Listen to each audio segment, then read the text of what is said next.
느헤미야 강해가 이제 22번째로 주일 저녁에서 계속 했는데 오늘 갑자기 이곳으로 들고 왔습니다. 이제 주일 저녁에는 이제 주일 낮에 에베소서를 강의를 하는데 그 말씀을 가지고 저녁에 이제 기도회를 하려고 하고요. 오늘은 이제 느헤미야 13장 이제 마지막 장입니다. 마지막 장을 보고 또 같이 은혜를 같이 나누고 또 계속 같이 기도했으면 좋겠습니다. 자, 여러분 느헤미야 기억나시지요? 어떤 사람입니까? 네, 아재 개그 하나. 제가 대학교 때 선교단체에 있을 때 각 마을별로 이렇게 성경 인물들을 가지고 이름을 지었어요. 뭐 어떤 데는 여호수아 마을, 어떤 데는 뭐 에스라 마을, 뭐 이렇게 했는데 제가 있었던 마을 이름이 느헤미야였어요. 그래서 근데 이제 그 당시에 이제 또 유행했던 꽁트가 있었는데 이제 저희 대학생들끼리 이제 1박으로 어디 가서 이렇게 뭐 MT처럼 하잖아요. 그런 행사를 참 많이 했는데 이제 그 마을 대표들끼리 나와서 꽁트를 하는데 그 당시에 누구 이름을 대면 죽는다 뭐 이런 혹시 아세요? 옛날 개그 콘서트에 보면 그런 프로가 나왔어요. 성경 인물을 막 이름을 대면 죽는 뭐 이런 이제 꽁트를 하는데 뭐 예를 들어서 베드로 마을의 그 대표가 나와서 야 베드로 뭐 이렇게 했다가 죽는 거죠. 무슨 뜻일까요? 야 다 엎드려 뻗쳐 그랬는데 애들이 막 배가 내려가는 거예요. 그래서 야 베드로 그랬다가 죽고 막 이런 거 하는 거죠. 근데 느헤미야는 어떻게 했을까요?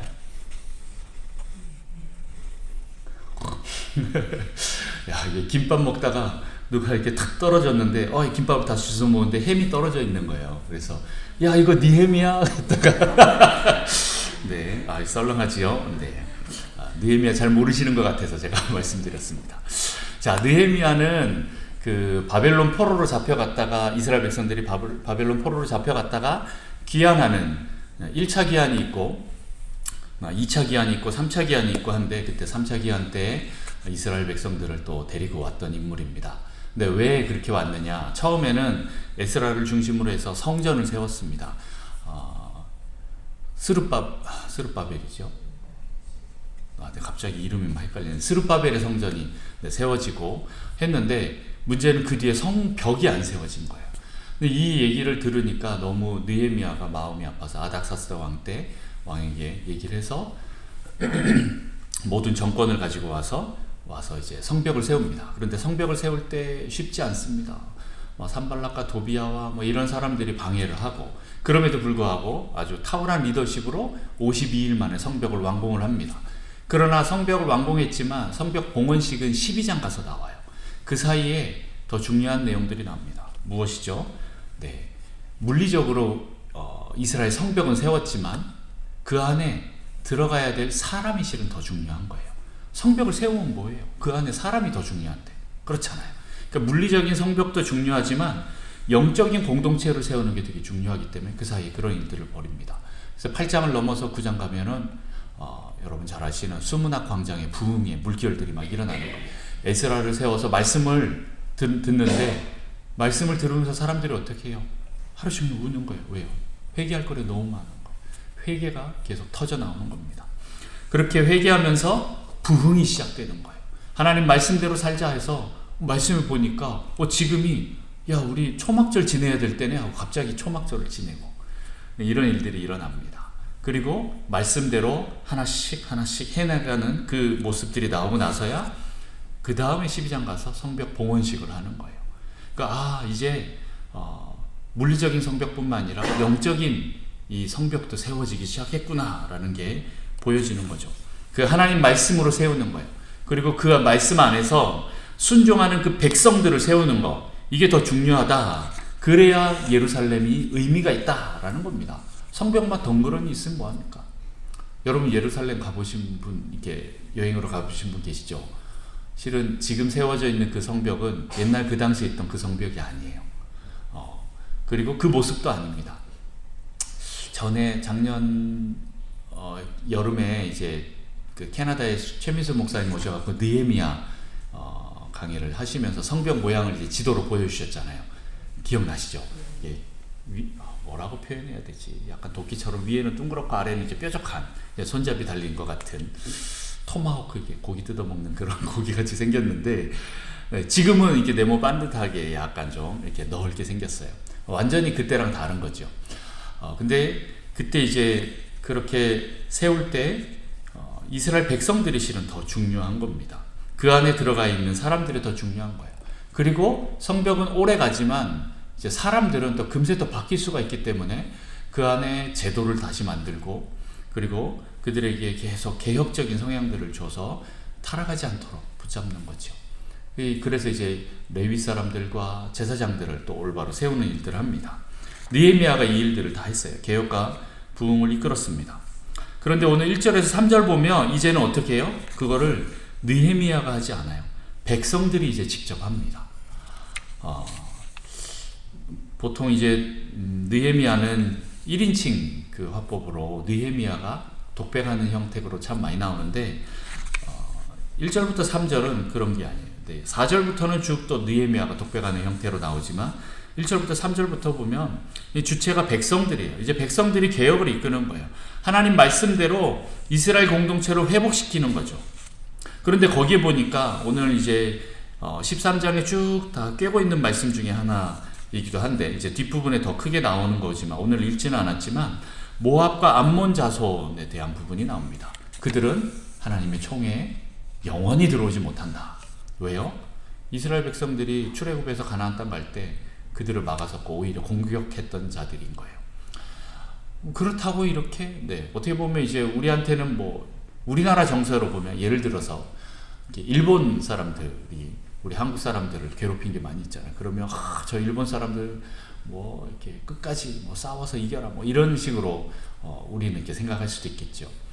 그런데 저는 이제 그런 형태로 보지 않습니다. 이제 모압과 암몬이라는 것은 상징적인 의미이지만 우리 안에 어떠한 죄악의 씨앗들을 말하는 겁니다. 조금 이해가 되실까요? 네. 그들을 남겨놓는 것은 어떻게 보면 이제 그 씨앗들을 남겨놓고 그들과 섞이면 이제 우리 이스라엘 백성들의 어떤 순수한 신앙들을 오염시키는 영역에 대해서 계속 말씀하시는 거예요. 그래서 하나님이 그냥 이제 물리쳐라 이 수준이 아니라 진멸해라 라는 말을 많이 씁니다. 그 말은 뭐죠? 완전히 다 없애라는 거예요. 어린아이까지도 싹 다 없애버리라는 거예요. 어떻게 그렇게 잔인한, 이렇게 저도 구약을 보면서 옛날에는 그랬죠. 그런데 참 가만 보면 그들이 그 씨앗을 남겨둬서 나중에 계속 문제들이 생기는 게 보여요. 이거는 그것구나. 우리 안에 있는 어떤 죄악들을 하나님이 싸울 때는 어느 정도까지 하다가 여기서 타협하고 끝내자 이러면 안 된다라는 거. 끝까지 완전히 씨를 말릴 때까지 싸워서 없애야 된다라는 것을 얘기하는 거예요. 네, 그렇습니다. 일단 그래서 우리는 이 부분들에 대해서 계속 싸워야 됩니다. 그런데 오늘 이스라엘 백성들이 보니까 말씀을 이제 읽다가 보니까 이게 보이기 시작하는 거예요. 우리 안에 모압과 암몬은 절대 못 들어오게 돼 있는데 같이 살고 있는 게 보이는 거죠. 그래서 어떻게 합니까? 그들을 다 분리하는 거예요. 이스라엘 백성에게 부흥이 오니까 어떤 일이 일어납니까? 분리의 역사가 일어납니다. 구별에 대한 역사. 다시 말해서 거룩에 대한 부분이 일어난다라는 거예요. 우리 안에 하나님의 것과 하나님의 것이 아닌 것들이 이제 분리가 일어나는 거죠. 말씀이 들어오고 부흥이 일어나니까 내 안에 이제 죄가 보이는 거예요. 그전엔 죄라고 생각하지 못했던 것들이 보이기 시작하는 거죠. 우리는 이제 겉으로는 지금은 우리 기독교 이제 안에서 이제 문화가 있기 때문에 예를 들어서 술, 담배 하면 죄를 짓는다라고 생각하고 술, 담배 안 하면 죄를 짓지 않는다라는 개념으로 많이 생각을 하고 그것만 이제 포커스를 맞추죠. 처음에 이제 내가 막 술을 끊겠다, 담배를 끊겠다 이런 것으로 많이 포커스를 맞춥니다. 어떤 행위가 있습니다. 그런데 실은 그걸 끊었어도 내 안에 계속 어떠한 영역들이 남아있는 게 나중에 점점 더 보여요. 이게 내가 신앙이 깊어지면 깊어질수록, 성장하면 성장할수록 점점 더 거룩해지면 거룩해질수록 내 안에 그 영역들이 보이기 시작하는 거예요. 그래서 어떻게 합니까? 점점 그것들과 싸우는 거예요. 여러분 그런 게 있지 않아요? 초신자 때는 이게 죄구나 하고 싸웠는데 그때는 몰랐던 어떤 죄악들이 이제 하나씩 또 드러나기 시작하는 거예요. 그런 것들과 우리는 싸워야 됩니다. 그런데 어떻게 해요? 피 흘리기까지 싸워야 돼요. 끝까지 싸워야 되는 거예요. 이스라엘 백성들은 여기에 목숨 거는 거예요. 그렇게 하지 않으면 세상이 와서 이스라엘을, 우리 교회를 완전히 잡아먹기 때문에 그렇습니다. 그 안에는 어떤 세상 경향성과 탐욕과 음란과 등등등등 뭐 이런 것들이 많이 있습니다. 자, 이렇게 우리 안에 분리해야 될 것들이 무엇인지 오늘 느헤미야 말씀을 통해서 좀 살펴봅니다. 느헤미야가 다시 개혁해야 하는 그 문제들을 오늘 좀 더 살펴보겠습니다. 4절부터 또 보면 19절까지 있습니다. 이제 4절부터 9절까지 제가 그냥 말씀드립니다. 대제사장 엘리야십이 암몬 사람 도비야를 받아들이는 그 장면이 나와요. 느헤미야와 백성들이 다 개혁을 했는데, 그런데 대제사장 엘리야십이, 오늘 대제사장인데도 불구하고 어떻게 보면 제사장 엘리야십이라고 써 있어요. 느헤미야가 얼마나 열받았으면 앞에 대자를 빼버렸을까요? 네. 어쨌든 이 제사장 엘리야십이 나오는데 이 사람이 그걸 깨요. 지금 백성들이 암몬과 모압 사람들을 이제 막 분리하고 있는 상황 속에서 도비야는 어떤 사람입니까? 암몬 사람인데 자기가 지금 분리되는 걸 느끼는 거예요. 내가 그래도 이스라엘 이 백성들하고 얼마나 친하고 영향력이 있고 권한이 있었고 권세가 있었는데, 그래서 내가 여기서 정말 많은 것들을 누리고 살았는데 갑자기 나를 몰아내기 시작하는 거예요. 저 사람 암몬 사람 아니야? 모압 사람 아니야? 이렇게 하기 시작하면서 내 주변에 있는 사람들이 다 잘려나가기 시작하니까 이 사람이 이제 아마 좀 위기감을 느꼈던 것 같아요. 그래서 친분이 있는 엘리야십에게 와서 아마 관계를 했던 것 같아요. 네, 오늘 여기 이제 연락한다 4절에 보면 엘리야십이 도비야와 연락이 있었으므로 라고 나옵니다. 그런데 이 연락이 있다라는 걸 이제 원문으로 계속 살펴보면 친족관계다라는 그런 의미가 있어요. 가깝다라는 거예요. 이미 엘리야십하고 친족관계를 맺었기 때문에 자기가 가서 이렇게 딱 무언가 할 수 있는 사람이 엘리야십인 거. 그리고 또 그 중에서 실은 많은 사람들하고 관계를 다 맺어 있었죠. 이스라엘 사람들하고 되게 친했어요. 그러니까 느헤미야가 오니까 이 사람이 힘을 받아서 딱 대적할 수 있는 힘이 있었던 게 그만큼 관계가 있었다라는 거죠. 그렇게 있는데 그 중에서 제일 대빵이 누구예요? 엘리야십인 거예요. 야, 너 나하고 친하지 않냐? 우리 친족 혈연 관계 맺지 않았냐? 이미 이제 통혼을 했다라는 거죠. 그렇기 때문에 내가 이렇게 이런 일들이 있는데 좀 도와줘라 라고 얘기할 수도 있었어요. 그리고 또 다른 어떤 학자들은 이 엘리야십, 이 도비야가 그 안에 성전 안에 방을 만들 수 있었던 것은 성전의 어떤 상업적인 영역들이 있어요. 여기도 5절에도 보면 그 방은 원래 소재물과 유향과 그릇과 레위 사람들 노래하는 자들과 문지기들에게 11조를 주는 곡물과 세포도주와 기름과 또 제사장들에게 주는 거제물을 두는 곳이다.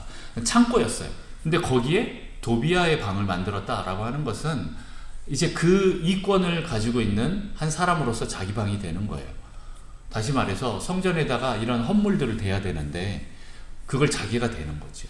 그렇게 하면서 내가 거기에 이제 어떤 이권을 차지해서 거기 이제 주인이 되는 거예요.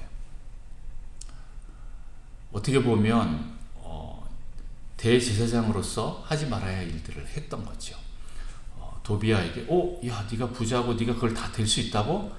그래, 그러면 돼 라고 했는데 알고 보니까 암몬 사람인 거예요.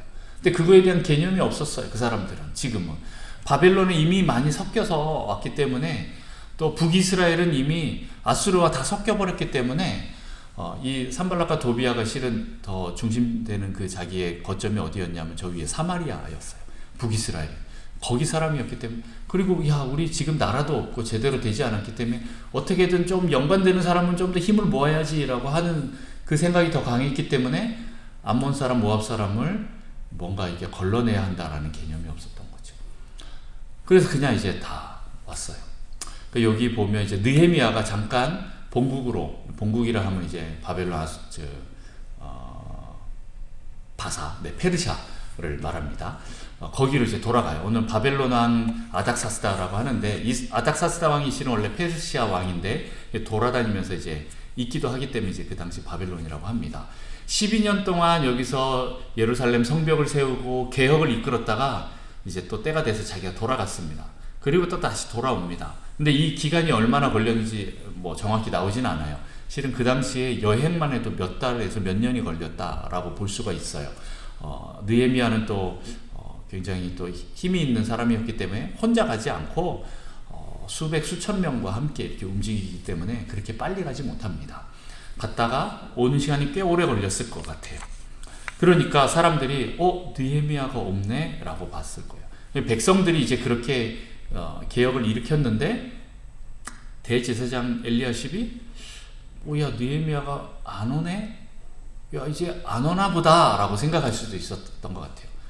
그래서 도비야에게 방을 내주는 게 어렵지 않았던 것 같아요. 아마 느헤미야가 있었으면 이런 일이 쉽지 않았겠죠. 그런데 느헤미야가 없으니까 이런 일들이 일어나는 거예요. 자, 어쨌든 그렇게 해서 그 사람을 들여와서 성전 안으로 들입니다. 이런 것은 원래 이스라엘 백성에게 있어서는 안 되는 일인데 그 당시 사람들은 이게 문제라고 생각을 못했던 것 같아요. 대제사장은. 근데 이제 느헤미야가 왔습니다. 이걸 보고 얼마나 열받았는지 심히 근심하고 그 다음 어떻게 합니까? 도비야에 속한 모든 물건들을 다 내던져 버렸어. 바깥으로 다 내던져 버렸어. 너무 분노해서. 그리고 나서 어떻게 합니까? 다른 것으로 다시 그것이 채워지지 않게 하기 위해서 하나님의 물건으로 다시 채웁니다. 원래 그곳에 있어야 될 물건들을 다시 채우는 거죠. 그렇게 그 일들을 정리를 합니다. 뭐 이제 또 엘리야십에 대한 문제는 또 뒤에 더 나오고 하는데 지금 이 문제만 갖고 잠깐 한번 보겠습니다. 이것은 하나님의 것이 아닌 다른 것이 들어와 있으면 하나님의 일을 하지 못한다라는 의미가 있습니다. 하나님의 그 사역하는 그곳에는 하나님 것이 있어야 됩니다. 다른 것이 와서 있으면 안 된다라는 거예요. 악이 들어와 있으면 하나님의 일을 하지 못하기 때문에 그렇다라는 거예요. 이게 실은 뒤에 레위인들에 대한 문제까지 번집니다. 레위인들에게 흔히 얘기하는 이제 사례비를 줘야 되는데 지금 도비야가 그 안에 딱 들어와 있으니까 그게 제대로 안 되는 거예요. 그래서 나중에 레위인들이 다 도망가는 일이 벌어집니다. 결국에 이것은 이스라엘의 타락으로 연결이 되는 거예요. 엘리야십은 거기까지 생각 못했겠죠. 그러나 그게 연결이 되는 거예요. 악함이 들어와 있으면, 죄가 들어와 있으면 결국에는 하나님의 그 일이 온전하게 이루어지지 못한다라는 겁니다. 우리는 이것을 내던져야 합니다. 여러분 안에 있는 혹시 그전에는 생각하지 못했지만 하나님이 이제 하나씩 생각나게 하는 것이 있다면 내던져야 됩니다. 근데 그것이 내던질 수 있을 만큼 쉬운 것이면 옛날에 던졌겠죠. 안 쉬운 거예요. 나중에 보면 이제 통혼을 하면 어떻게 됩니까? 내 부인이 암몬 사람, 모압 사람, 아스돗 사람이 되는데 내 자식까지도 나중에는 버려야 될 수도 있어요. 여러분 그렇게 할 수 있는 사람이 있어요? 안 쉽죠. 안 쉽습니다. 그런데 이스라엘 백성은 그걸 개혁을 하는 거예요. 개혁이 뭐예요? 가죽을 바꿔 입는 거예요. 여러분, 여러분의 가죽을 바꿔 입을 수 있어요? 네. 아마 화상 입은 사람들은 이게 뭔지 좀 알 것 같아요. 피부가 다 태워졌을 때 그것을 다시 새롭게 하는 거 얼마나 고통스러운지 몰라요. 옛날에 제 옛날 교회에 이제 같은 후배가 한 명 있었는데 저보다 한 살 어린 애가 있었는데 걔가 어릴 때 가마솥에 한번 빠졌대요. 아기 때. 옛날에 아궁이가 따로 있을 때가 있잖아요. 근데 그때 빠져갖고 화상을 입어서 병원에 갔는데 간호사가 이렇게 엄마는 나가라 그러고 엄마가 못 보게 하고 수세미로 아기를 밀었대요. 한 커플을 다 벗겼대요. 근데 감사하게 하나님의 은혜로 지금은 그 화상의 흔적이 없대요. 흉터가 없대요. 한번 싹 벗겼다가 했죠. 뭐 걔는 아기 때니까 그 기억이 안 나겠죠. 모릅니다. 그런데 그 어머니 이제 권사님이 그때는 집사님이었어요. 그 간증을 하는 거예요. 애가 죽었다가 살아났다고. 그 얘기를 하는 거죠. 실은 그만큼 고통스러운 게 우리 가죽을 바꾸는데 그걸 개혁이라는 말을 써요. 지금 내 혈육을 내보내야 되는데 지금 모압과 암몬 자손을 분리하는데 이게 쉬워요? 안 쉬워요. 근데 그걸 해야 되는 거예요. 근데 그거를 과감하게 개혁하는 어떤 방법이 조금씩 이렇게 내보내는 게 안 돼. 그냥 던져야 되는 거예요. 캐스트 아웃 하듯이 아예 던지는 거예요. 그 이삭이 태어나고 나서 아브라함이 이스마엘을 내보내요. 네, 실은 그 장면이랑 비슷한 거죠. 근데 과감하게 내보내야 돼. 거기 그때 썼단 말이지. 캐스트 아웃 한다고 그러죠. 아예 그냥 던져버리는 거예요. 이거는 언제 쓰는 말이냐? 축사할 때 쓰는 말이에요. 귀신 떠나버릴 때. 야 그동안 오래 있었는데 그래도 야 조금 있다 나가. 이거 아닙니다. 아예 한 번에 다 내보내야 되는 거예요. 네, 축사할 때는 완전히 한 번에 다 내보내야 돼요. 이 죄악들은 그렇게 해야 돼요. 근데 실은 안 나가죠. 쉽게 잘 안 나가죠. 왜요? 내 안에 아직 사랑하는 마음이 이게 다 안 사라져서 그래요. 네, 그렇습니다. 자, 그리고 또 몰아내고 나면 그 다음에 빨리 다시 주님의 것으로 채워야 합니다. 그러지 않으면 걔가 또 다시 들어와요. 혼자만 들어올까요? 7마리 더 데리고 들어오는 거죠. 네. 이게 중요한 거예요. 내 마음 내가 회개하고 내 죄악들을 이제 다 쓸어내고 그 자리에 자리 잡았다 악한 원수들을 귀신들을 다 몰아내고 깨끗하게 비웠다 하고 끝내는 게 아니에요. 계속해야 되는 게 뭐예요? 다시 그놈들이 들어오지 못하도록 그 자리를 채워야 되는 거예요. 무엇으로? 성령으로, 말씀으로 채워야 돼요. 그러지 않으면 걔네들은 다시 들어오는 거예요. 그래서 깨끗이 비우는 것도 중요한데 다시 주님으로도 채워야 됩니다. 그렇지 않으면 계속 세상이 자꾸 들어오려고 해요. 죄악들이 다시 들어오려고 해요. 악한 원수가 들어오려고 해요. 여러분, 걔네들 이길 힘 있어요? 막을 힘이 있어요? 귀신이 더 세요. 네, 더 셉니다. 그리고 그 유혹, 욕망, 찾기 힘들어요. 더 세요. 그죠? 더 세요. 그럼 무엇으로 채워야 돼요? 무엇으로 싸워야 돼요? 주님으로 싸워야 돼요. 내 힘으로 안 돼요. 내 힘으로 되면 벌써 옛날에 됐겠지요. 근데 안 돼요. 그럼 어떻게 해요? 주님을 계속 초청해야 돼요. 주님 도와주세요. 중독자가 이제 회복하는데 필요한 여러 가지 방법들이 있습니다. 그 중에 하나가 되게 유명한 것 중에 하나가 뭐냐면 12스텝이라는 그 영적인 단계가 있어요. 12단계라고 해서 12단계를 지나갑니다. 이거는 그 다음 단계로 가려면 앞에 단계를 해야만 갈 수가 있어요. 앞에 단계를 해야만 갈 수가 있고, 앞에 단계를 하나씩 이제 도장 깨기 하듯이 하나씩 완수해서 나가는데 이게 쉽지가 않아요. 제일 첫 번째 단계가 뭐냐면요, 하나님이라는 단어가 아니고, 제일 첫 번째 뭐였죠? 이 문제에 대해서, 이 중독에 대한 문제에 대해서 나는 아무것도 할 수 없습니다. 나는 내 힘으로 이것을 처리할 수 없습니다를 인정하는 거예요. 그러니까 많은 사람들이 중독적인 문제에 대해서 잘 못 끊는 이유가 나는 이거 언제든지 마음만 먹으면 끊을 수 있다라고 생각하는 거예요. 거의 그렇지 않아요? 술 먹는 사람들 보면 난 마음만 먹으면 언제든지 안 먹을 수 있어. 제가 카페인 중독이거든요. 나 언제든지 커피를 안 먹을 수 있어 하고 한번 끊어봤다가 못 끊어서 다시 시작하는 게 여러 번 있었어요. 네. 한번 끊었다가 이제 이게 올라오는 거죠. 제가 한번 한의사가 커피 마시지 말아보세요 라고 했는데 한번 2주를 안 먹었는데 삶의 낙이 다 사라지는 거예요. 그리고 갑자기 우울증이 막 찾아오는 거예요. 그리고 다시 시작했는데 못 끊고 있어요. 네. 근데 많은 사람들이, 중독자들이 이제 나는 이거를 끊을 수 있다라고 생각하는 거예요. 근데 그걸 인정해야 돼요. 난 이거 못 끊는다. 내가 내 힘으로 끊지 못한다 라는 걸 인정하는 게 첫 번째 단계인 거예요. 그럼 두 번째 단계는 뭐냐? 하나님이 이걸 할 수 있다라는 거예요. 근데 요즘에는 이게 말이 바뀌었어요. 이제 옛날에는 이제 God이라는 단어를 썼는데 지금은 higher power라고 합니다. 초월자라는 단어를 써요. 왜요? 안 믿는 사람들이 소송을 걸은 거예요. 이게 너무 잘한 좋은 방법인데, 야 이거 너무 기독교적이지 않냐 해갖고 소송을 걸어갖고 God이라는 단어를 없애버리고 higher power라는 단어를 썼어요. 근데 실은 그렇게 하면서 이 효과가 실은 많이 줄었다고 해요.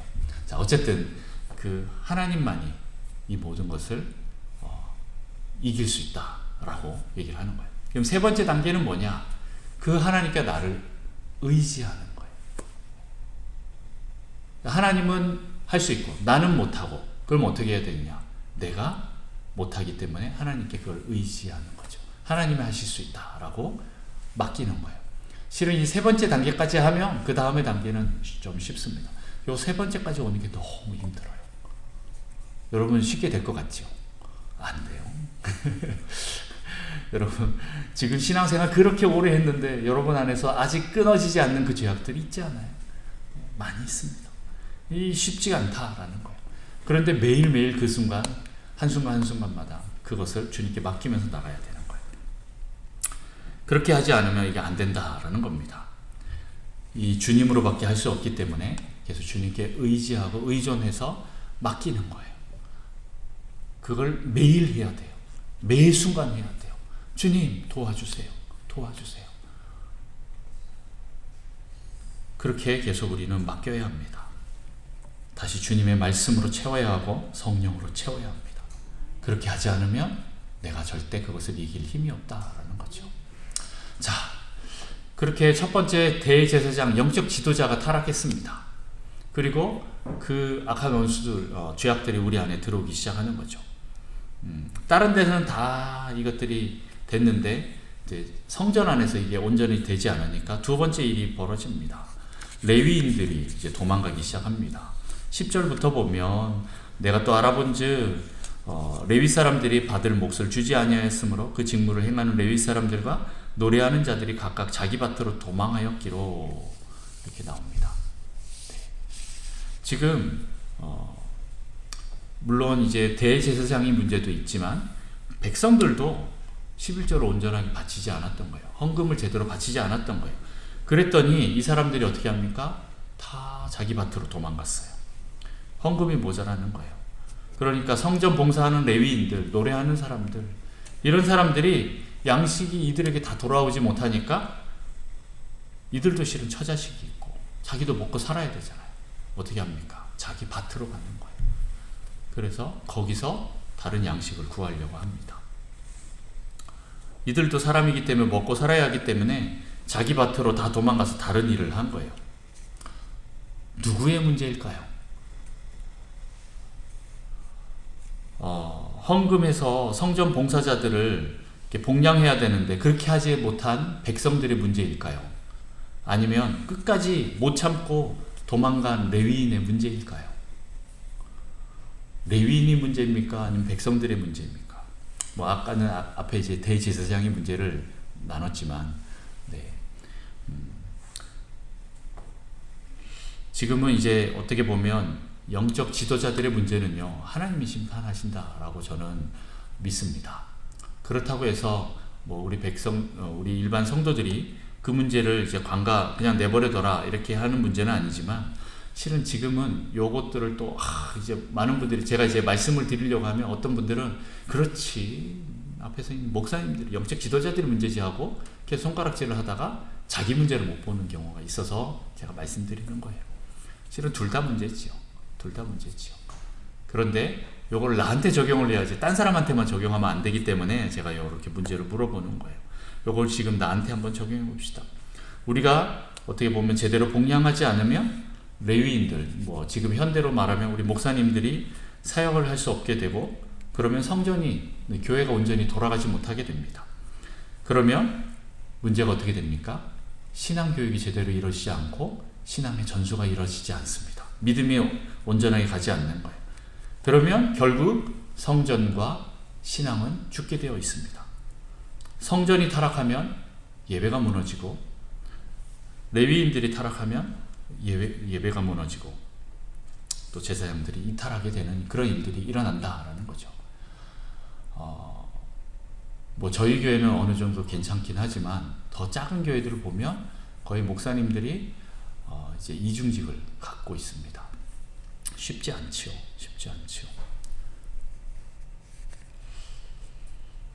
그런데 백성들도 뭐 형편이 안 되니까 어쩔 수 없는 것도 있긴 하지만, 그러나 그 마음 속에 우리 마음의 중심을 봐야 한다라는 거죠.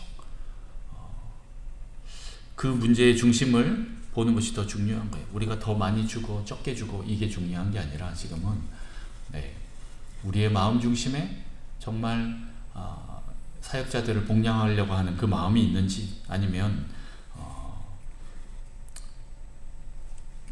그냥 내가 월급 주는데 내가 그렇게 못하냐 뭐 이렇게 생각하지 마시고, 그냥 아유 아깝다 이렇게 생각하지 마시고, 다른 누군가가 돈 더 많은 사람들이 더 많이 헌금하면 되겠지 라고 생각하지 마시고, 이것들을 내 문제로 같이 또 봐야 한다라는 거예요. 이게 이제 공동체에 대한 문제이기 때문에 그래요. 단순히 그냥 레위인 제사장만의 문제가 아니다라는 겁니다. 이게 사사기에 가면 실은 드러나요. 사사기 여러분 아시죠? 하나님이 구원해줘서 잘 살다가 나중에 타락해서 어떻게 됩니까? 완전 땅바닥에 꽂아지면 하나님 잘못했어요. 그러면 그 당시 또 하나님이 또 새로운 사사를 보내서 또 구원해주고, 그런데 또 타락하고, 이게 이제 반복이잖아요. 계속 반복적으로 일어나는데, 거기서 이제 뒷부분에 가면 어떤 죄악들이 나오냐면 레위인들이 타락하는 게 나와요. 근데 왜 레위인들이 타락했을까요? 레위인만 손가락질 할 수 있을까요? 레위인도 문제지요. 그런데 어떻게 보면 이스라엘 백성들이 이제 신앙이 없어졌기 때문에 11조 헌금을 하지 않아서, 근데 제가 자꾸 11조라고 말했었는데, 헌금을 하지 않아서 레위인이 온전하게 살 수가 없는 거예요. 그렇기 때문에 레위인들이 이제 다 흩어지는 거죠. 그리고 타락이 일어나는 거예요. 그러니까 이제 돈을 따라가기 시작하는 거죠. 그리고 레위인도 아닌 사람이 제사장이 되는 그런 일도 막 생기는 거예요. 이게 사사기에 계속 있었던 일인 거죠. 그래서 이스라엘 백성이 얼마나 타락했는지를 마지막에 보여주는데, 그게 이제 사사기에 제일 마지막에 나오는 문제들입니다. 오늘 느헤미야는 이 일들을 봅니다. 자기 본국에 갔다가 다시 돌아왔더니 대제사장뿐만 아니라 레위인들도 이미 다 떠난 거예요. 그걸 붙잡아야 될 백성들도, 그렇게 하지 못하고 있는 백성들도 보는 거예요. 그래서 어떻게 합니까? 민장을 불러서 혼을 냅니다. 11절에 내가 모든 민장을 꾸짖어. 민장이 누굽니까? 백성들의 지도자들 격인 거예요. 대표되는 사람들인 거죠. 그런 사람들을 지금 꾸짖어서 다시 그 일들을 회복시킵니다. 다시 또 그 11조를 가지고 와서 레위인들을 다시 불러 모읍니다. 이건 어떻게 보면 지금 우리 교회로 치면 이제 백성들의 일반 성도들의 평신도들의 또 조금 더 위에 되시는 분들이 되는 거겠죠. 그들을 이제 꾸짖어서 다시 양식을 곳간에 들여서 레위 사람을 데리고 와서 성전을 봉사할 수 있도록 회복하는 일을 합니다. 좀 더 뭐 직접적으로 얘기하면 장로님, 권사님, 안수 집사님들 불러서 막 한 거죠. 그런데 누가 그렇게 했어요? 목사님은 그렇게 했나요? 아니요, 느헤미야는 평신도예요. 느헤미야는 평신도입니다. 평신도가 이것들을 이렇게 하는 거예요. 자, 이 레위인의 문제는요, 단순히 그들만의 문제가 아닙니다. 백성의 신앙의 문제고, 즉 죽고 사는 문제와 연결되는 거예요. 신앙의 문제는요, 죽고 사는 문제인 거예요. 뭐 죽고 사는 문제는 뭐 돈 벌어서 살아 먹고 사는 그 문제 아니냐라고 할 수 있는데, 이스라엘 백성들에게는 이 신앙의 문제가 바로 죽고 사는 문제인 거예요. 이들이 왜 바벨론의 포로로 끌려갔다가 다시 왔는지 이들은 알았어요. 이 신앙의 문제가 타락이 되면 이렇게 된다라는 걸 알았어요. 그래서 그 사람들은 지금들도 이제 이스라엘 가보면 유대인들 있는데 성인 10명이 모이면 회당을 하나 만들 수가 있어요. 최소한 10명이 돼야 됩니다. 10명이 되면 회당을, 남자 성인들을 말하는 겁니다. 10명 이상이 되면 한 명의 회당장과 랍비를 세울 수가 있습니다. 그렇게 세우는데 그 랍비를 실은 그 마을에서 두 번째 가는 부자로 만들어줍니다. 왜 그렇게 할까요? 네. 이 말씀이, 이 율법이 끊어지지 않게 하기 위해서, 신앙이 끊어지지 않게 하기 위해서 그렇게 합니다. 첫 번째 부자로 만들지 않는 이유는 이 사람 혹시 또 타락할까봐,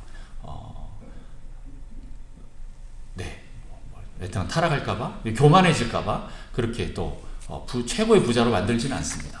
그러나 두 번째 부자로 만드는 이유는 그 사람이 살아야 우리가 산다라는 것을 알았습니다. 그래서 2000년을 그렇게 나라 없는 서름을 겪어보면서 그들이 그것을 알고 계속 그렇게 이어가는 거죠. 예수님 당시에도 실은 그랬습니다. 이렇게 자기는 못 먹어도 랍비는 굶기지 않아야 우리의 신앙이 멈추지 않고 계속 흘러갈 수 있기 때문에 그렇다라는 겁니다. 실은 이게 뒤에 가면 안식일 문제하고도 같이 좀 연결이 되는데, 그 문제는 뭐냐면 이 모든 것들을 하나님께서 주신다라는 개념이 있는 거예요.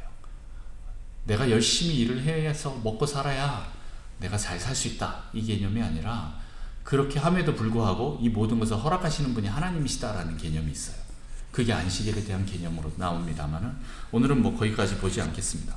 자, 어쨌든 목회자, 사역자들을 살리는 일은 어떤 부분에서는 교회와 하나님 나라를 살리는 거예요.